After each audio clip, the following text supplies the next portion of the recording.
A royal route across the Thames may have been chosen for Prince George, and it could define a future king's character forever. Reports now say William and Catherine, after months of quiet tours and long family talks, have agreed that Eton College will shape their eldest son from September 2026. At first glance it looks like simple tradition: father went, uncle went, son will follow.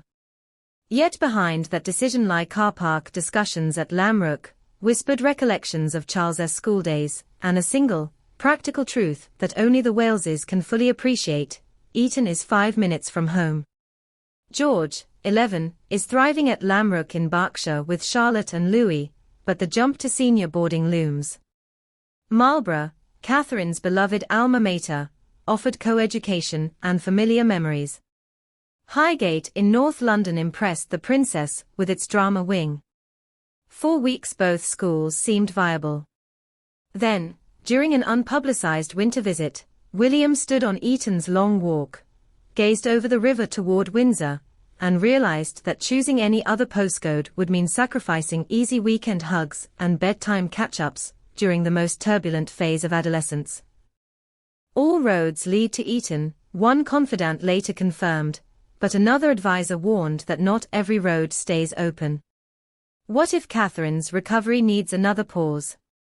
What if George, who loves Lambrook's mixed classes, balks at an all-boys environment?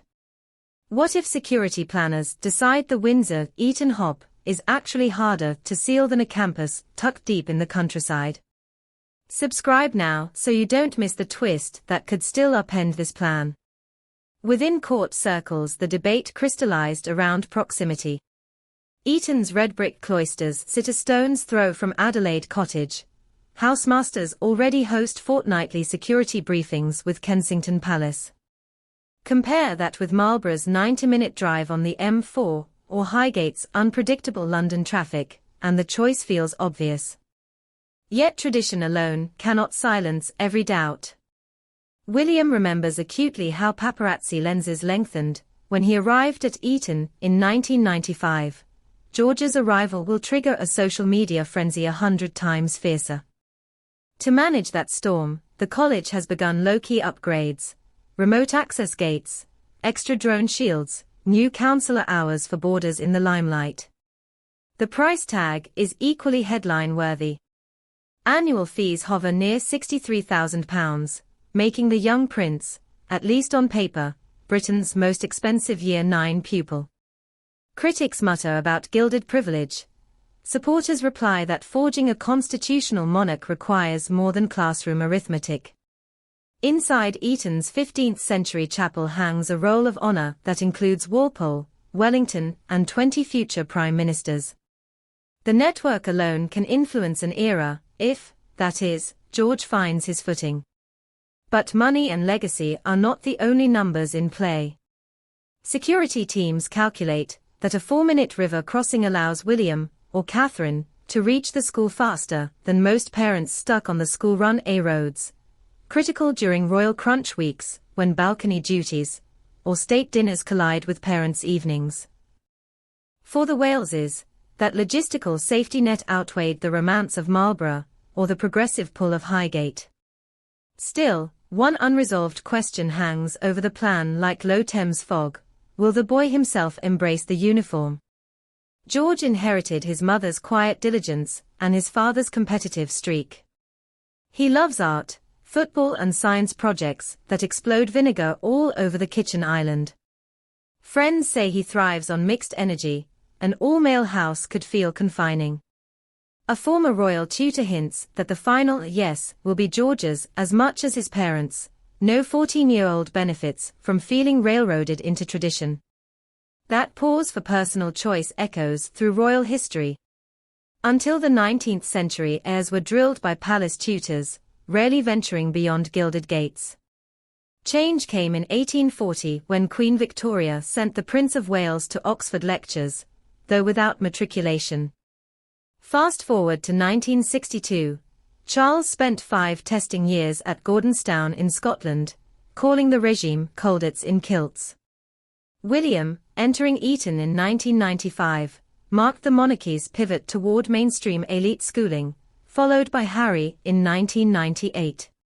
Their era proved a royal can board, play rugby, survive perfect pranks, and still salute on parade. The prospect of George repeating that art comforts some courtiers, but others see risk. Eton's single-sex tradition may feel dated by 2030.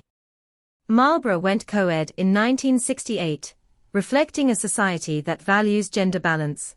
Highgate's drama studios pulse with collaborative creativity. A modern monarch, they argue, should understand contemporary classrooms, not just cloisters echoing Latin verbs. The Waleses weighed those arguments during kitchen table summits last spring. Catherine, thinking of her joyful hockey days at Marlborough, pushed for flexibility. William, recalling his mother's broad grin at Eton's Founders' Day, saw continuity. In the end, geography, and Catherine's health journey, tipped the scale. A shorter distance allows George to keep Saturday games, and still join Sunday roast if his mother has an amber energy day, after chemo aftershocks. For a family that endured 18 months of medical uncertainty, that closeness is priceless. Yet another factor may shuffle the deck. If King Charles's oncology team orders extended travel avoidance, Windsor will become the monarchy's primary base. A grandfather living 30 windows away from his boarding school grandson could offer guidance impossible to timetable.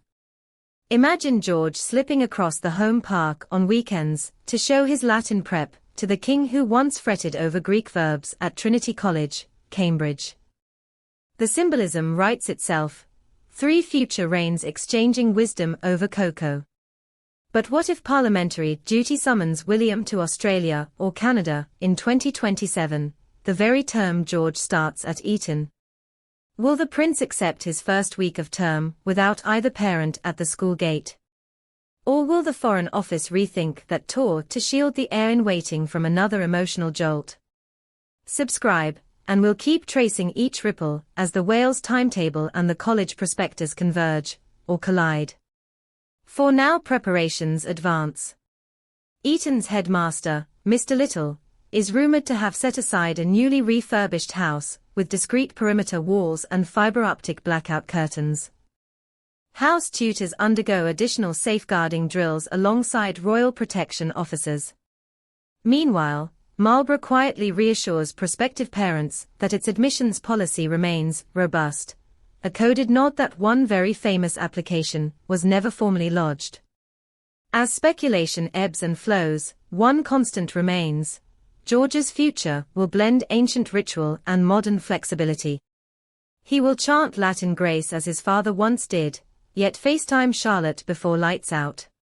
He will march to lessons past the statue of Henry VI, yet step off campus most weekends to kick a ball with Louis in the Windsor back garden. Tradition, yes, but trimmed and tailored for the 21st century heir. Is Eton the perfect fit? Royal watchers over 60 remember how Charles struggled at Gordonstown, but swore by its discipline in later life. They watched William flourish on the Thames, while Harry rebelled against its confines. The truth is that schools shape, but they do not define. What defines a monarch is how he carries the lessons beyond those hallowed quads. So the real test will not be George's entrance exam, but the decades to follow.